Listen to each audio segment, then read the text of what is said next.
ऐसा है, इस क्षण का बहुत दिनों से आपको भी इंतजार था और मुझे भी इंतजार था।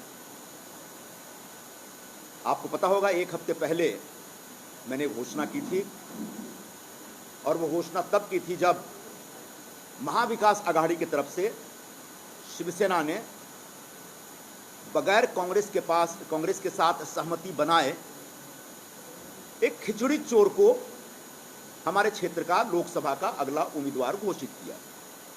मैंने साफ साफ कहा था, मैं खिचड़ी चोर के लिए काम नहीं कर पाऊंगा,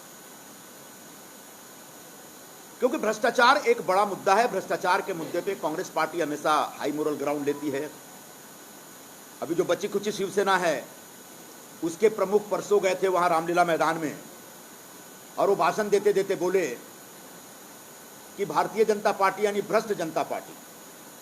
तो भ्रष्टाचार अगर आपका इतना बड़ा मुद्दा है, तो जिस व्यक्ति के खिलाफ ईडी का केस लगा है, जिस व्यक्ति के ऊपर खिचड़ी चोरी का आरोप है, जिस व्यक्ति ने सप्लायर से 1,60,00,000 की दलाली ली है बाई चेक, वो उसको आप किस मुंह से उम्मीदवार बनाते हैं? मैंने यही मुद्दा खड़ा किया था, और मुझे लगा था कि मेरी पार्टी जो दिन रात भ्रष्टाचार के मुद्दे पे सभी लोगों को नसीहतें देती रहती है, शायद इस विषय को समझे, लेकिन मेरी पार्टी ने भी नहीं समझा। और इसलिए मैंने कल घोषणा की थी, जब मुझे पता चला कि ये कोई एक्शन लेने का मूड में है, तो मैंने कहा काहे के लिए अपनी स्टेशनरी वेस्ट कर रहे हो, मैं कल सब अनाउंसमेंट कर दूंगा। मैंने रात को 10:40 पर खड़गे जी को अपना इस्तीफा भेज भी दिया था, और मुझे लगता है कि उसके तत्काल बाद शायद उस इस्तीफे में कुछ ऐसे शब्द थे, ऐसा मेरा एक्सप्रेशन था, उनको लगा कि कुछ ज़्यादा हो जाएगा अगर हम चुप रहेंगे, तब उन्होंने इस प्रकार का एक फैसला किया। मतलब A4 साइज का एक कागज कांग्रेस पार्टी ने आखिरकार बर्बाद कर दिया, ऐसा मेरा मानना है। अब रह गई बात, कांग्रेस पार्टी ये सब क्यों कर रही है? कांग्रेस पार्टी इस समय एकदम से संरचनात्मक ढंग से देखा जाए तो बिखरी हुई पार्टी है। वैचारिक तौर पर तो दिशाहीन है, ऐसा कई लोगों ने कई बार कहा, कांग्रेस पार्टी के लोगों ने ही कहा, लेकिन संरचनात्मक तौर पर एक पूरी तरह से बिखरी हुई पार्टी है। पहले कांग्रेस में एक पावर सेंटर हुआ करता था, और उसका एक कॉकस होता था, उसके एक कोटरी होते थे, दरबारी होते थे, और उसके खिलाफ बाकी लोग लड़ते रहते थे या संघर्ष करते रहते थे। इस समय कांग्रेस पार्टी में 5 पावर सेंटर्स हैं। आप चौंक जाएंगे सुनकर के, लेकिन ये सब हमने अनुभव किया हुआ है। अब पूछेंगे 5 पावर सेंटर कौन कौन से हैं, और 5 के अपने कॉकस है, 5 की अपनी लॉबी है, और 5 की जो लॉबी है वो आपस में टकराती रहती है, एक दूसरे को मारने में लगी रहती है। और उसमें बहुत सारे लोग, हमारे जैसे लोग जो किसी भी लॉबी का कोई बाहरी हिस्सा नहीं है, वो अक्सर तकलीफ में रहते हैं, और मैं अकेला नहीं, ऐसे लाखों लोग हैं कांग्रेस पार्टी से जुड़े। तो जो 5 पावर सेंटर है, उसमें सबसे पहले तो परम आदरणीय सोनिया गांधी जी का एक पावर सेंटर है, उनके आसपास के लोग हैं। दूसरे आदरणीय राहुल गांधी जी का भी एक अपना पावर सेंटर है, उनके आसपास भी एक कोटरी है जो अपनी दुकान चलाता रहता है। फिर बहन जी की भी एक अपनी कोटरी है, वो अपने ढंग से एक्सर्ट करती रहती हैं, अपना पावर एक्सर्ट करती रहती हैं। अध्यक्ष महोदय हैं, उनका भी एक पावर सेंटर बन गया है। उनके आसपास जो लोग हैं, वहां तो ऐसे ऐसे लोग हैं जिनके पास कोई राजनीतिक अनुभव नहीं, कोई राजनीतिक आधार नहीं, अचानक उनके साथ जुड़ के वो हाईकमान बन गए, और इस तरह की बातें करते, इस तरह की भाषा का इस्तेमाल करते, जो मैं आपके सामने यहां प्रस्तुत नहीं कर सकता। और आखिरी एक जो पावर सेंटर है जनरल सेक्रेटरी ऑर्गेनाइजेशन का, वेणुगोपाल जी का, वो भी एक पावर सेंटर बना हुआ है भाई। वो भी अपने ढंग से अपनी राजनीति करते रहते हैं। जब हिंदी बोलते समझ में नहीं आता, अंग्रेजी बोलते समझ में नहीं आता, मलयाली हमको समझ में नहीं आता है। एक ऐसा आदमी पिछले इतने वर्षों से बैठा हुआ है, और संगठन लगातार गर्त में जा रहा है, संगठन लगातार बुरे खराब दौर में, खराब हाल में। तो एक कांग्रेस पार्टी में जो ये टकराव चल रहा है लॉबियों का, उसकी वजह से कांग्रेस के बाकी राज्यों में बैठे जो लीडरशिप है, जो मेरिटोरियस लोग हैं, जो योग्य लोग हैं, उन लोगों का कष्ट बढ़ता चला जा रहा है। और मैं पिछले 4-5 वर्षों में इसको बड़ी गंभीरता से मैंने महसूस किया है, लेकिन मैं धीरज रख रहा था। आखिरकार धीरज टूट गया, बांध टूटा धीरज का, और उसके बाद जो सामने आया वो सब आपके समक्ष है। तो ये जो वैचारिक स्तर पर जो एक द्वंद्व चल रहा है पार्टी में, उसकी वजह से बड़े पैमाने पर कार्यकर्ताओं के अंदर एक निराशा और नाराजगी बनी हुई है। और अगर यूं ही चलता रहा तो आगे जाकर धीरे धीरे बहुत कुछ खत्म हो जाएगा, बिगड़ जाएगा, मुझे ऐसा लग रहा है। वैचारिक स्तर पर आप देख लें, मैं थोड़ा गंभीर बात कर रहा हूं, पता नहीं आप लोग इसको कितना दिखाना चाहेंगे, कितना इसमें इंटरेस्ट लेंगे। कांग्रेस ने बार बार कहा कि हम सेकुलर पार्टी हैं और सेकुलर विचारधारा के आधार पर हम काम करना चाहते हैं। सेकुलरिज्म में कोई गलत बात नहीं है। गांधी जी लेके आए थे ये सेकुलरिज्म की विचारधारा, हिंदुस्तान में बहुत पॉपुलर की है। लेकिन गांधी जी के सेकुलरिज्म में धर्म का विरोध नहीं था, वो सर्वधर्म संभावता, सभी को साथ में लेकर चलते। लेकिन उसको अडॉप्ट किया नेहरू जी ने, जिसको हम नेहरूवियन सेकुलरिज्म कहते हैं। और नेहरूवियन सेकुलरिज्म में सबसे पहले धर्म का ही विरोध है। वो विचारधारा चलती रही। गांधी जी ने आजादी की लड़ाई में एक लीड ली, इस देश के तमाम लोगों के बीच वो जो विचारधारा थी नस नस में चली गई। बाद में नेहरू जी ने टेक ओवर किया, लगभग 17 वर्षों तक हिंदुस्तान पर राज किया उन्होंने बतौर प्रधानमंत्री। और जो नेहरूवियन सेकुलरिज्म था वो धीरे धीरे लोगों के नसों में चला गया। तो एक भूमिका होती थी कि नहीं ये गलत है, ये सही है, धर्म का जो आग्रह है उसकी एक मर्यादा होनी चाहिए, उसकी लिमिट होनी चाहिए। लेकिन जैसे सारी विचारधाराओं का एक टाइम लिमिट होता है या उसकी एक उम्र होती है, एक उम्र के बाद वो विचारधारा मर जाती है। और उसका सबसे बड़ा उदाहरण जो है कम्युनिज्म है। 1917 में बोल्शेविक रिवॉल्यूशन के बाद कम्युनिज्म आता है और रशिया में कम्युनिज्म की क्रांति होती है। रशिया में इतना बड़ा एक कम्युनिस्ट सरकार बन जाती है, उसका पूरी दुनिया में इसका प्रचार होता है। लेकिन 1991-92 आते आते पूरे कम्युनिज्म के खिलाफ विद्रोह होता है और कम्युनिज्म खत्म हो जाता है। मतलब उस विचारधारा की उम्र खत्म हो गई। बिल्कुल 70 वर्षों के बाद आज हिंदुस्तान में जो नेहरूवियन सेकुलरिज्म है, जिसमें धर्म के आग्रह का विरोध होता है, धर्म के अस्तित्व का विरोध होता है, धार्मिक होने का विरोध होता है, उसकी उम्र अब खत्म हो चुकी है। और इसको मानने समझने के लिए कांग्रेस पार्टी तैयार नहीं है। आज दुर्भाग्य यह है कि उन नेहरूवियन सेकुलरिज्म को सबसे ज्यादा तेजी से लेकर चलने वाले लोग हैं वो कम्युनिस्ट हैं, जो हिंदुस्तान के लेफ्टिस्ट हैं। वो खुद ही खत्म हो चुके हैं। परसों में एक चैनल पे बोल रहा था कि पूरे कांग्रेस पार्टी पे लेफ्टिस्ट अप्रोच भर गया, हावी हो गया। आदरणीय राहुल जी के आसपास भी बड़े पैमाने पर लेफ्टिस्ट लोग, ये लेफ्टिस्ट हो सकते हैं जो अयोध्या में अगर रामलला विराजमान हो रहे हैं तो उनका सिरे से विरोध करेंगे। सिर्फ लेफ्टिस्ट ऐसा सोचता है, क्योंकि उनके जो प्रवर्तक थे विचारधारा के, कार्ल मार्क्स, वो कहते थे धर्म अफीम है, धर्म का विरोध करते थे। तो वो धर्म के अस्तित्व में विश्वास नहीं करते, धर्म की आस्था में विश्वास नहीं करते। कई लोगों को रामलला विराजमान का जो एक कार्यक्रम था, राम मंदिर का भव्य उद्घाटन था, उसके लिए बुलाया गया था और सब लोग सरकार से या बीजेपी से सहमत हों ऐसा नहीं था। लेकिन सभी लोगों ने बड़े प्यार से, सम्मान से कहा कि साहब धन्यवाद, आपकी चिट्ठी मिली, आज अभी फुर्सत नहीं, बाद में कभी हम आ जाएंगे। लेकिन किसी ने भी उस पूरे आयोजन, पूरे उत्सव के ऊपर सवाल नहीं उठाया। अकेला कांग्रेस पार्टी की चिट्ठी है जो कहती है कि नहीं ये भारतीय जनता पार्टी का प्रचार है, और उस आधार पर उन्होंने राम के अस्तित्व के ऊपर सवाल उठाया और राम के होने पर और राम के प्रति जो आस्था है उस आस्था को ही नकार दिया। बाद में बड़ी फजीयत हुई और उसके बाद 3-4 दिनों तक कांग्रेस पार्टी के प्रवक्ता उसके ऊपर जवाब देते रहे। यह लेफ्टिस्ट अप्रोच था, लेफ्टिस्ट प्रभाव था, यह कम्युनिस्टों का प्रभाव था कांग्रेस का। आज हालात यह है कि यह हिंदुस्तान पूरी तरह से धार्मिक हो गया है। पहले जो लोग बड़े बड़े उद्योगपति, बड़े बड़े क्रिकेटर, बड़े बड़े फिल्मकार मंदिरों में जाने से कतराते थे या मंदिरों में जाते हुए दिखने से कतराते थे, आज गर्व से जाते हैं। ये जो धर्म का जो आग्रह है इसमें कहीं से गलत नहीं है। इसमें कहीं से ये नहीं कहा जा रहा कि दूसरे धर्मों से नफरत करिए।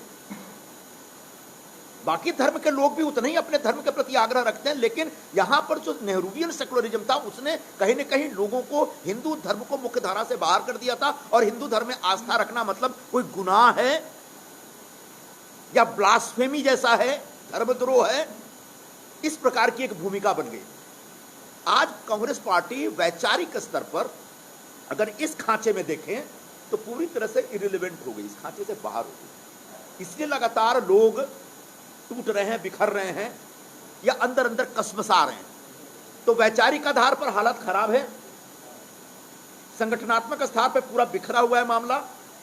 जो मुद्दे उठाए जा रहे हैं उन मुद्दों के प्रति कोई कमिटमेंट नहीं दिखता। सुबह कुछ बयान, शाम को कुछ बयान।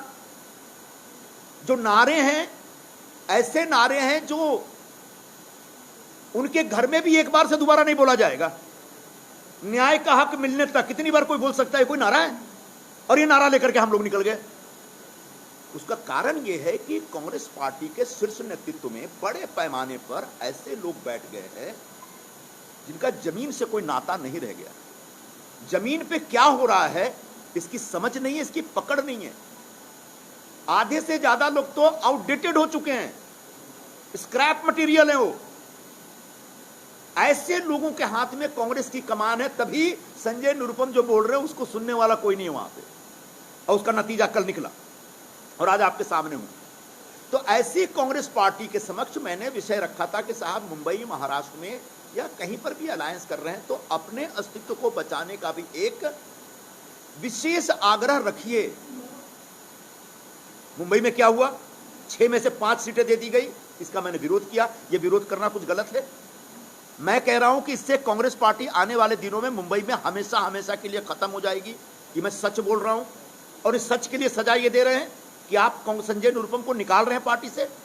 अगर सच बोलना गुनाह है तो यह गुनाह मैं करने के लिए तैयार हूं, लेकिन इस सच को स्वीकार करने के लिए तैयार हो जाइए कि शिवसेना के सामने आपने पूरी तरह से सरेंडर कर दिया है।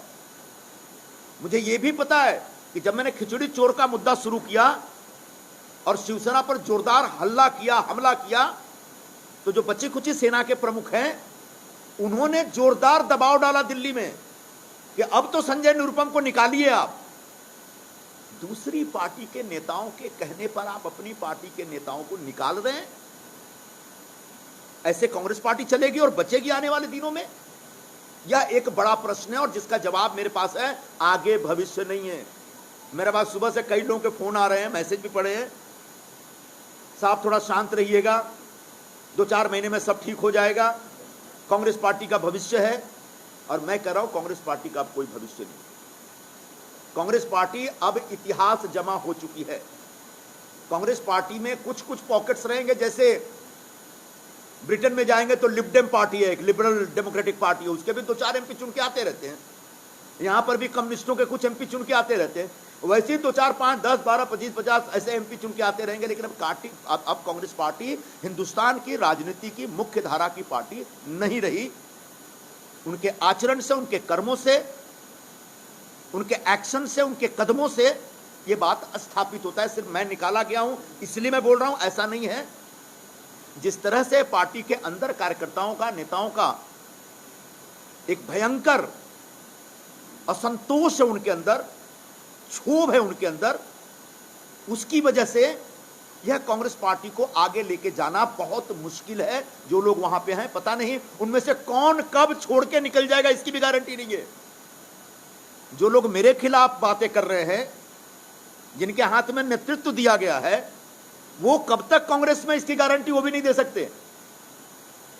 और आज जब ऐसी पार्टी जिसका पूरा गांव उजड़ गया है, उसके प्रधान के अंदर आप एक अहंकार देखो, भयंकर अहंकार है। आज भी उजड़े हुए गांव के प्रधान का अहंकार। जब मैंने पिछले हफ्ते अनाउंसमेंट की तो महाराष्ट्र प्रदेश के जो प्रमुख हैं वो कहते हैं कि मी आला, आमी आला, भीखपन घालत नहीं, मतलब हम इसको भीख भी नहीं देते, इसको जाना है जाओ, वी डोंट केयर। कहां से लाते हैं इतना अहंकार है लोग? कुछ पता है आने वाले 4 जून को जो फैसला होगा तो क्या होगा? नीचे की जमीन पूरी खत्म हो गई है।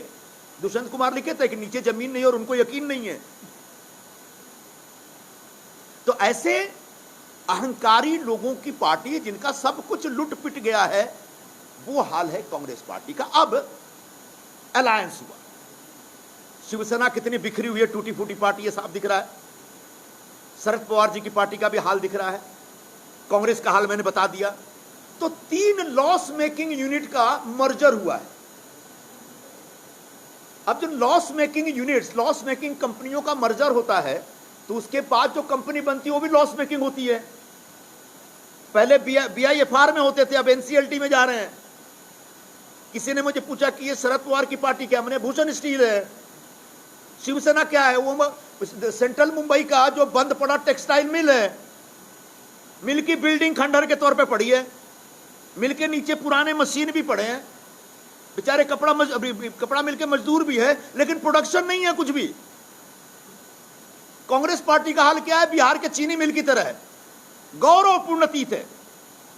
बिहार में जाएंगे, छपरा में जाएंगे, सारण में जाएंगे, सोनपुर में जाएंगे, लोग बोलेंगे कि जबरदस्त यहां पे ये शुगर मिल हुआ करता था। बड़ी बड़ी बिल्डिंगें हैं, खंडहर हो चुका है। तो एक खंडहर हो चुकी पार्टी, एक खंडहर हो चुका मिल, बंद पड़ा हुआ टेक्सटाइल मिल, और भूषण स्टील की तरह NCLT में बिका हुआ एक तीसरी पार्टी। तो ऐसी 3 पार्टियों के सम्मेलन की वजह से, और 3 पार्टियों की हालत क्या होता है, जब एक कंपनी जब बंद होती है ना, तो छीना झपटी चलती है। जिसको जो मिलता है वही बेच के उसको मोनेटाइज करता रहता है। जब एक कंपनी जब बंद होने सिक हो जाती है, तो उसमें से कोई पार्ट बेचता है, कोई जमीन बेचता है। बिल्कुल उस तरह के हालात हैं। और ऐसे में MBA एक बहुत ही कमजोर ऑर्गेनाइजेशन है इस समय यहाँ पे, क्योंकि उनके पास सही फैसला लेने का कोई भी समझने, कोई भी जानकारी नहीं। अब आखिर में मैं आपसे यही कहना चाहूंगा, जो आपके मन में एक सवाल उठता होगा कि आगे क्या। अभी खरवास का महीना चल रहा है, कुछ मत पूछिए, अभी कोई शुभ नहीं होने वाला। 9 तारीख से नवरात्रि शुरू होगी, तो जो होना होगा करेंगे। और इतना आपको बता देता हूं कि चुनाव लड़ूंगा और इस बार जीतूंगा, और यहीं से लड़ूंगा, यहीं से जीतूंगा, ये आप समझ लीजिए। और जो लोग ये समझ रहे होंगे कि अब संजय निरुपम की ऑबिचुरी लिख दी जाए, उनको 4 जून को बड़ी भारी निराशा हो सकती है। मैं आज ही उनको सावधान कर देना चाहता हूं। रह गई बात हमारे बहुत सारे कार्यकर्ताओं को, क्योंकि बहुत दिनों से हल्ला है कि संजय निरुपम नाराज हैं, आ सकते, जा सकते, छोड़ सकते, जा।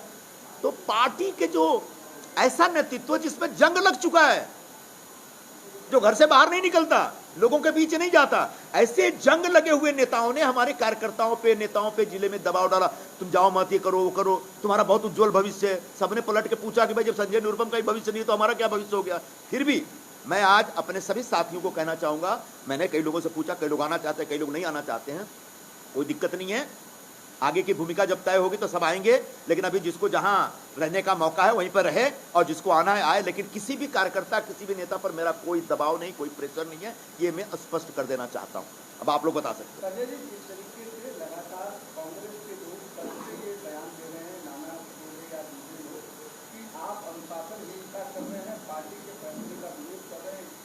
आपको कल शाम को निकाला गया और कहा गया पहले निकाला गया, फिर आपने जीता। अनुशासनहीनता मतलब क्या होता? जो नेतृत्व है वो जब आपकी बात नहीं सुनता है, तब आप बाहर जाते हैं, तब आप पब्लिक में जाते हैं। खड़गे जी के पास जाइए तो सिर्फ सुन करके रह जाते हैं, वन वे ट्रैफिक है वहां पे। दूसरा जो जनरल सेक्रेटरी ऑर्गेनाइजेशन, वो क्या बोलते समझ में नहीं आता। बाकी ऊपर जो 3 वो मिलते ही नहीं किसी से। तो बताओ क्या करेगा इंसान। और जो मैं कर रहा हूं वो पार्टी को जो मैं कर रहा था वो मैं पार्टी को बचाने के लिए कर रहा था। और जिनका आपने नाम लिया वो पार्टी को बचा रहे हैं क्या? जिस तरीके से वंचित बहुजन अघाड़ी के साथ खिलवाड़ किया गया, उसमें कहीं से लगता है कि पार्टी के बचाने का प्रोग्राम था? ये सब पार्टी के अंदर बैठे हुए विभीषण है, और कब लंका जला के भागेंगे इसकी गारंटी नहीं दी जा सकती है। तो ऐसे विभीषणों की चिंता हमको नहीं है।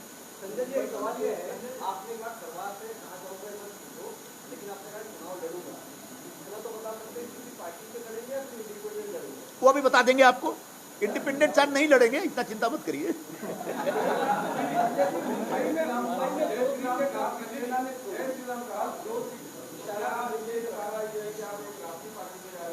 क्यों जय श्री राम करना किसी पार्टी से नाता होता है क्या? भगवान राम हिंदुस्तान के प्राण हैं। राम के जो मूल्य हैं, राम के स्थापित मूल्य हैं, उन मूल्यों पर आधारित हिंदुस्तान है, हिंदुस्तान का समाज है। चाहे किसी भी धर्म का हो, किसी भी वर्ग का, जो हिंदुस्तानी है वो राम के मूल्यों में विश्वास करता है। और वो सिर्फ धर्म नहीं है, वो हमारी एक सांस्कृतिक परंपरा है, और उस परंपरा से जुड़ के जीना पड़ेगा। दुर्भाग्यपूर्ण बात यह है कि जो नेहरूवियन सेकुलरिज्म था उसी परंपरा से आपको डिस्कनेक्ट कर रहा था, जिसके बारे में कह रहा हूं कि अब उसकी उम्र खत्म हो गई है। उस विचारधारा के, नेहरू जी बहुत महान नेता थे, उनके प्रति मेरे मन में बहुत सम्मान है, लेकिन हर व्यक्ति की विचारधारा की एक समय सीमा होती है, और उस समय सीमा अब संपन्न होती दिख रही है, जिसका सामने आपको चारों तरफ उसका सबूत दिखेगा।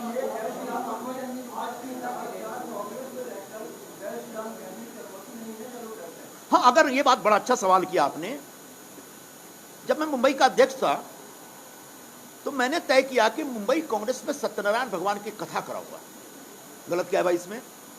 तो हमारे एक दो साथियों ने बोला मत करिए साहब। क्यों? कि तमिलनाडु का कोई अध्यक्ष बना था, उसने कोई ऐसी पूजा वूजा कराई थी, तो उसके खिलाफ पार्टी ने एक्शन ले लिया था। तो बाप रे, बड़ा खतरनाक है। फिर मैं जिद पे अड़ा और आखिरकार कथा मैंने कराई। तो एक आग्रह होता है, और मैं यही कहना चाहूंगा, सेकुलरिज्म का मतलब अपने धर्म से टूटना नहीं हो सकता। धर्म से विमुख होकर के कोई व्यक्ति नहीं जीत सकता। हर व्यक्ति बुनियादी तौर पर धार्मिक है, चाहे मुस्लिम हो या क्रिश्चियन हो या जू हो, सबके अपने अपने धर्म है, सबके अपने अपने देवता है। लेकिन यहाँ अपने धर्म से और देवताओं से विमुख होकर जीना चाहिए। ये जो सेकुलरिज्म सिखलाता है, अब उसकी उम्र खत्म हो गई। अभी ऐसे बहुत सारे ऐसे बहुत सारे पुराने बयानों को आप लेके आएंगे और थोड़ी बहुत बदमाशी करने की कोशिश करेंगे, तो आज ऐसी बदमाशी न करें, मेरा आप सबसे आग्रह है।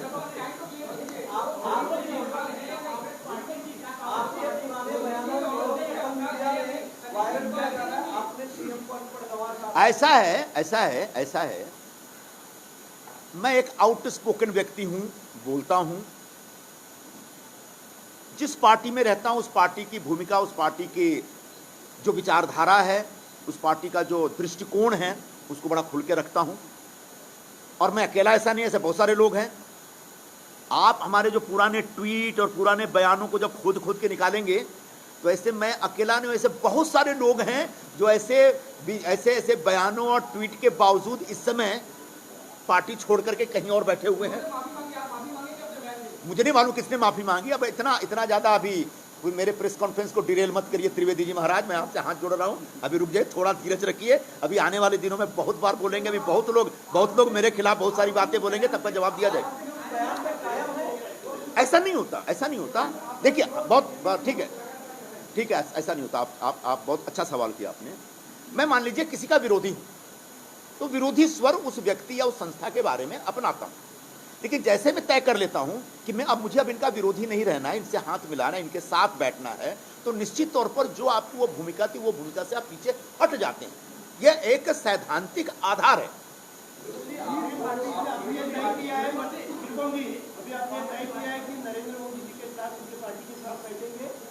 मैंने तो कल बताया, परसों माझा कट्टा में, कि हिंदुस्तान में इस समय सोना का भाव, बेटी की उम्र और मोदी जी की लोकप्रियता लगातार बढ़ रही है। तब उसके बाद आगे क्या पूछना चाहते हैं बताइए?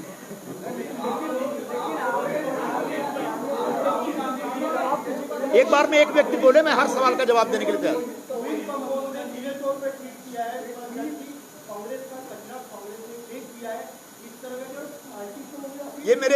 ये जनाब मेरे बहुत पुराने मित्र हैं, आप चिंता मत करिए, उनसे मिलकर के मैं करूँगा। हाँ, मेरे पुराने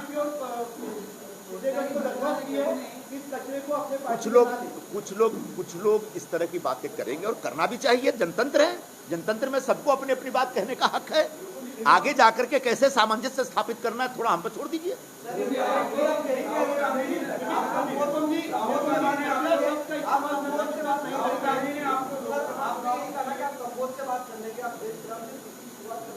आप मोदी की लोकप्रियता की बात करते हैं, कहीं ना कहीं समझा जाए ना बीजेपी की तरफ जा रहे हैं। अभी इस बारे में मैं कोई ऑफिशियल स्टेटमेंट देने की स्थिति में नहीं हूं।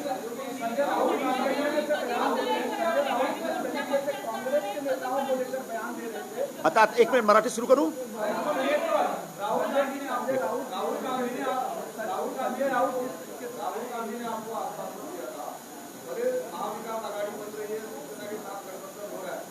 आपको चुनाव लड़ाया जाएगा, कांग्रेस यहाँ पे ज्यादा सीटों पे लड़ेगी।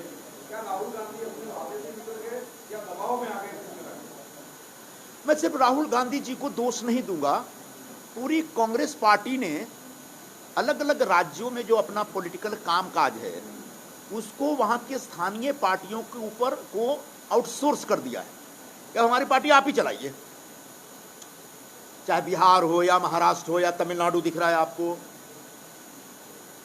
तो किसी एक व्यक्ति का फेलियर है, मैं नहीं सोचता। पार्टी के अंदर की जो सोच है उस पूरी सोच दोषपूर्ण है। आप मजबूत रहेंगे तो कोई मजबूत आदमी आपसे हाथ मिलाएगा, आप कमजोर हो जाएंगे तो आपसे कोई हाथ नहीं मिलाएगा। तो आने वाले दिनों में प्रकारांतर में कांग्रेस पार्टी बहुत कमजोर होगी और आज जो लोग आपसे हाथ मिला रहे हैं वो आपसे हाथ भी नहीं मिलाएंगे।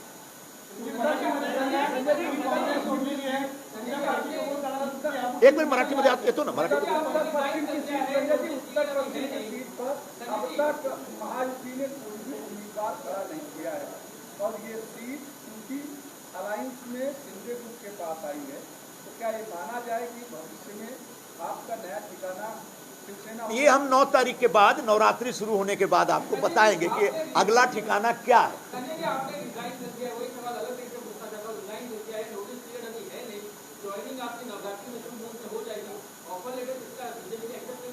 मैं बहुत अच्छा सवाल किया आपने। ये जो कॉर्पोरेट लैंग्वेज में बोला जाता है ना कि before leaving a company you should have appointment letter of another company, मेरे पास ऐसा कोई सीन नहीं है। दो दिनों के अंतराल में, पिछले 2 दिनों के अंतराल में क्या मुख्यमंत्री शिंदे जी से आपकी कोई मुलाकात हुई है और कोई आश्वासन दिया है? ऐसा कोई, मैं अभी इस पर कुछ नहीं बोलूँ।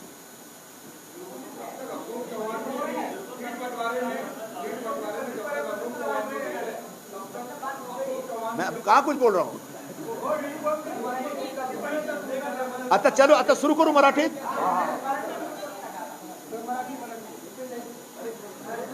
गेला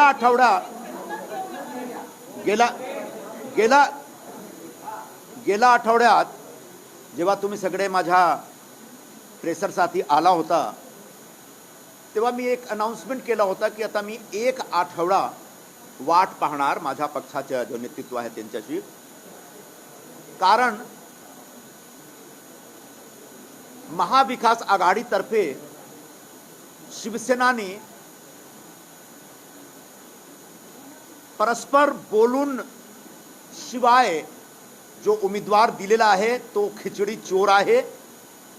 तो स्वतः तो खिचडी चोर आहे, पण ते पक्षाचे जो अंतरराष्ट्रीय प्रवक्ते आहे उनके फॅमिली, त्यांच्या कुटुंबात पण खिचडी चोर आहेत। तो असा खिचडी चोर आणि भ्रष्टाचारी आणि ज्यांच्या विरोधात ईडीची स्कॅम, ईडीची प्रोब चालू आहे, चौकशी चालू आहे, त्यांच्यासाठी मी प्रचार नाही करणार। एक तो भ्रष्टाचारी आणि दुसरा मी स्वतः इकडचे उमेदवार। 2019 मध्ये पडल्यानंतर मी या विभागात अनवरत 5 वर्षापासून काम करत आहे। पक्षाने मला पण सांगितलं होतं कि हम आपको एआईसीसी में नहीं ले रहे क्योंकि आपको लोकसभा लड़ना है।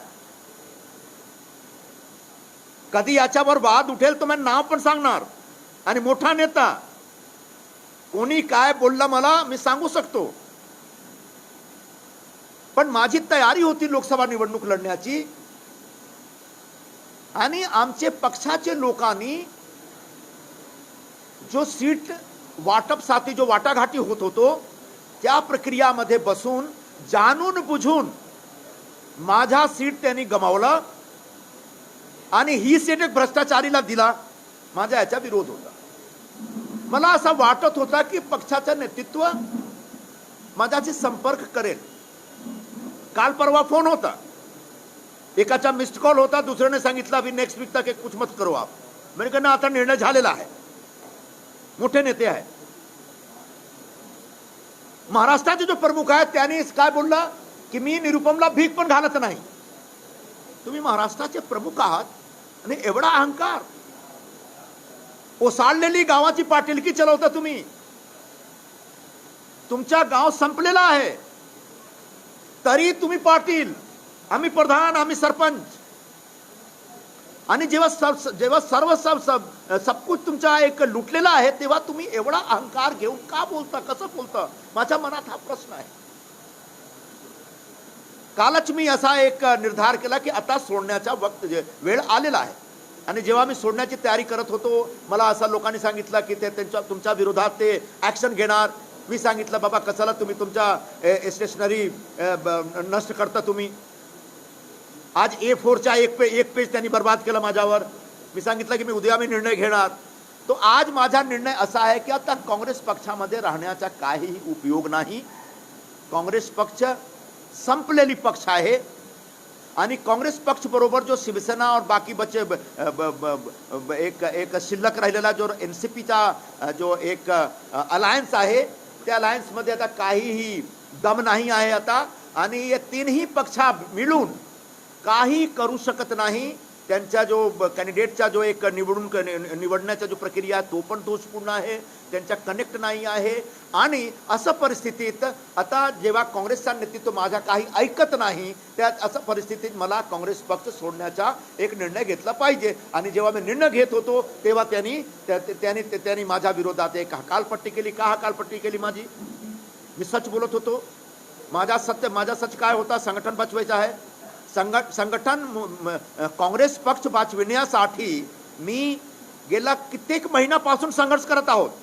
ज्यांच्या हातात तुम्ही नेतृत्व दिले आहात ते सगळे कोणाचे हात मिळवणी केलेले आहेत कोणाला माहीत नाही आहे. ते पक्षाच्या हित, पक्षाच्या नेतृत्व, पक्षाच्या बळकटी करण्यासाठी काही करत नाही. एकही आंदोलन नाही. कसा लोकांना तोडायला पाहिजे ते त्यांच्या कारस्थान आहे आणि त्या कारस्थानचा नतीजा मी आज तुमच्या समोर बसलेले आहोत. तो आता काँग्रेस पक्ष सोडलेला आहे. पुढे काय करायचं नवरात्रीच्या दरम्यान आम्ही ठरवणार. आणि माझे जो सगळे सहकारी आहेत त्यांना मी सांगितलं आहे की ज्यांना यायचं या नाही यायचं येऊ नका. जिकडे आहात तुम्ही तुमच्या भविष्य उज्ज्वल करण्यासाठी काम करा. हा बाबा मराठीवर.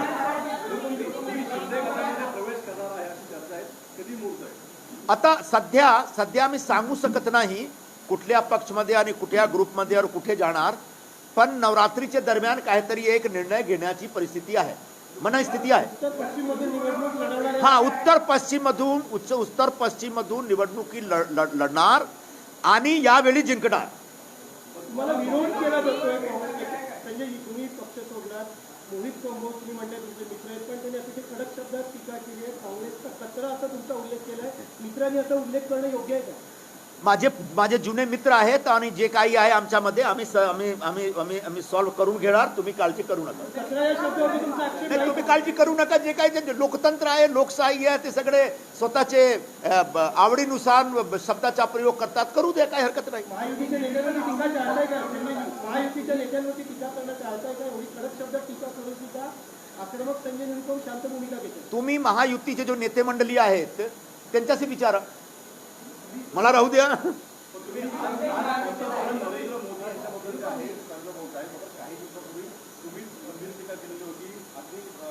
असा होतो जेव्हा तुम्ही एक दुसरा पक्षमध्ये राहता, त्या पक्षानुसार एक भूमिका घेता. जेव्हा तुम्ही ठरवता की आता या पक्षामध्ये नाही राहायचं आणि दुसरा ग्रुपमध्ये जायचं, दुसरा एक ग्रुपशी एक संपर्क करायचा आहे, तो ठीक आहे.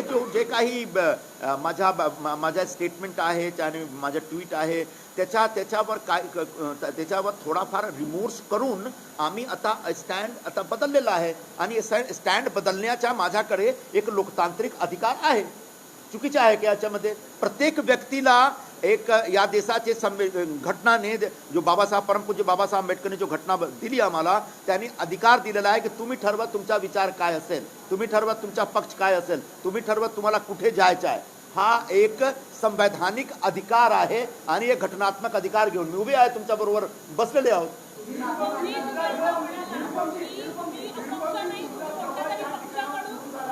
एक मिनिट थांबलं.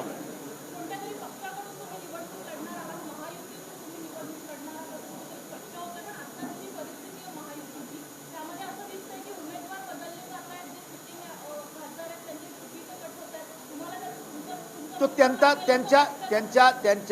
आतमध्येचा विषय आहे. याच्यावर मला काही बोलायचं नाही आहे. आणि बघा, तुम्ही जरा आशीर्वाद द्या मला, तुम्ही ताई आहात.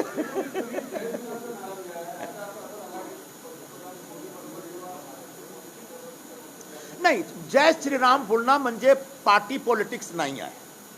भगवान राम भारताचे प्राण आहेत. त्यांनी जो मूल्य स्थापित केला त्यांच्या मूल्याच्या आधारावर या देशामध्ये 5000 वर्षापासून एक परंपरा चालू आहे, त्या परंपराचा सन्मान केला पाहिजे, त्या परंपराच्या विरोधात नाही जायला पाहिजे, हा माझी भूमिका आहे. म्हणजे अशोक चव्हाणांसोबत परत चहा प्यायला भेटण्याचं काय बोलणं झालंय का? हा अशोक चव्हाणांसोबत परत चहा प्यायला भेटणार आहेत का? एक बार तुम्हाला रुक ना, जरा रुक. मी सांगतो ना, जरा थोडा एक दोनदा नंतर पण भेटूया ना आणि चर्चा करूया. अशोक चव्हाणांना परत भेटणार आहेत का तुम्ही चहा प्यायला तरी? हा भेटू शकतो. माझे मित्र आहेत, जुने मित्र आहेत, माझे सिनियर आहेत, माझे लीडर असलेत.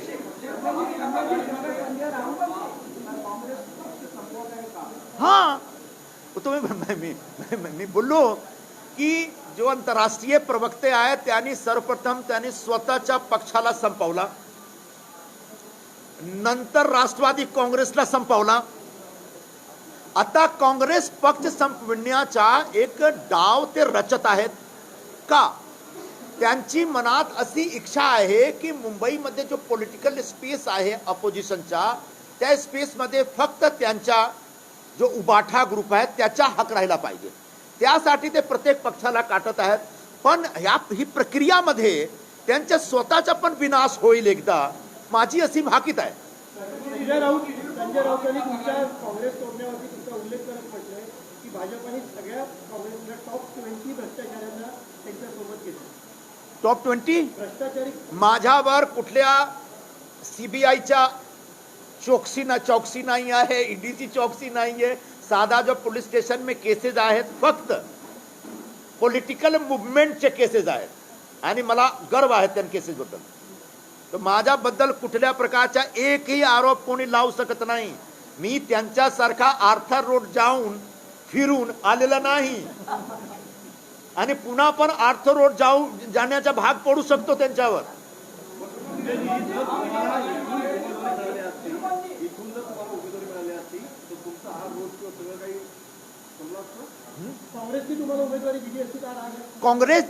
काँग्रेसने जर मला उमेदवारी दिली असती म्हणजे काँग्रेसमध्ये काहीतरी चांगला घडत आहे असा तुम्हाला मला वाटू शकतो. पण काही चांगला होत नाही. जे काही नाव अनाउन्स होता मग त्यांचं नाव पाहतो आणि बाबा फिरे पडेगा फिरे गिरेगा. आता काय असं परिस्थिती आहे. पक्षामध्ये पैसे नाही, अकाउंट सीज झालेला आहे. आमचे खडगे साहेब रामलीला मैदान मध्ये मंचकावर भाषण देतात कि कांग्रेस ने इतना बलिदान दिया है, इंदिरा जी ने बलिदान दिया, राहुल गांधी ने बलिदान दिया, उन पे हमले हुए, उनके शरीर के कई टुकड़े हो गए. कांग्रेस के अध्यक्ष बोलने पीछे राहुल गांधी बैठे हुए. क्या होगा कांग्रेस का? इसलिए मैं बोल रहा हूं की आता आउटडेटेड लोकांच्या हस्ते काँग्रेसचं नेतृत्व तुम्ही दिलेलं आहात. कालच काय झाला दिल्लीमध्ये, दिल्ली प्रदेश कमिटीमध्ये त्यांच्या माईकच बंद झाला, ते रडत होते. तर जो मी तुम्हाला सांगितलं ना की 5 पॉवर सेंटर आहे, ते पॉवर सेंटर मध्ये जबरदस्त एक संघर्ष चालू आहे पक्षामध्ये आणि या संघर्ष मध्ये ते संपणार.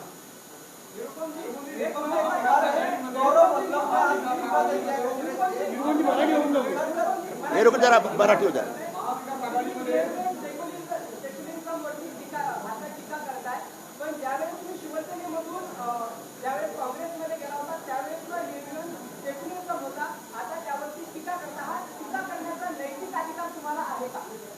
ज्यावेळी मी काँग्रेसमध्ये गेलो होतो ना त्यावेळी माझी प्रेस कॉन्फरन्स मध्ये मी काय बोललो होतो तुम्ही शोधून घ्या, तुम्हाला ऐकेल, तुम्हाला समजेल. त्यावेळी पण असाच एक प्रेस कॉन्फरन्स होती.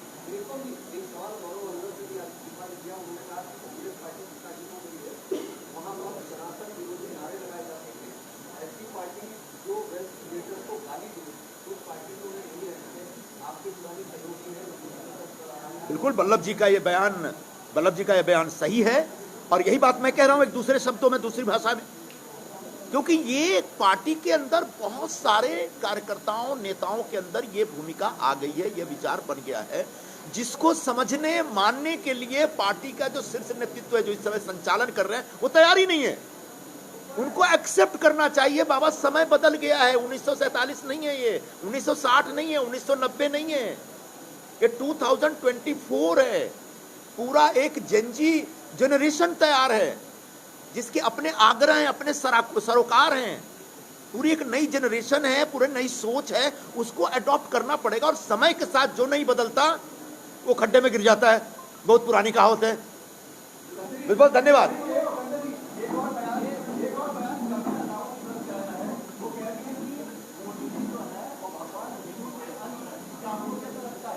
अभी जरा नवरात्रि आने दीजिए, फिर बताएंगे।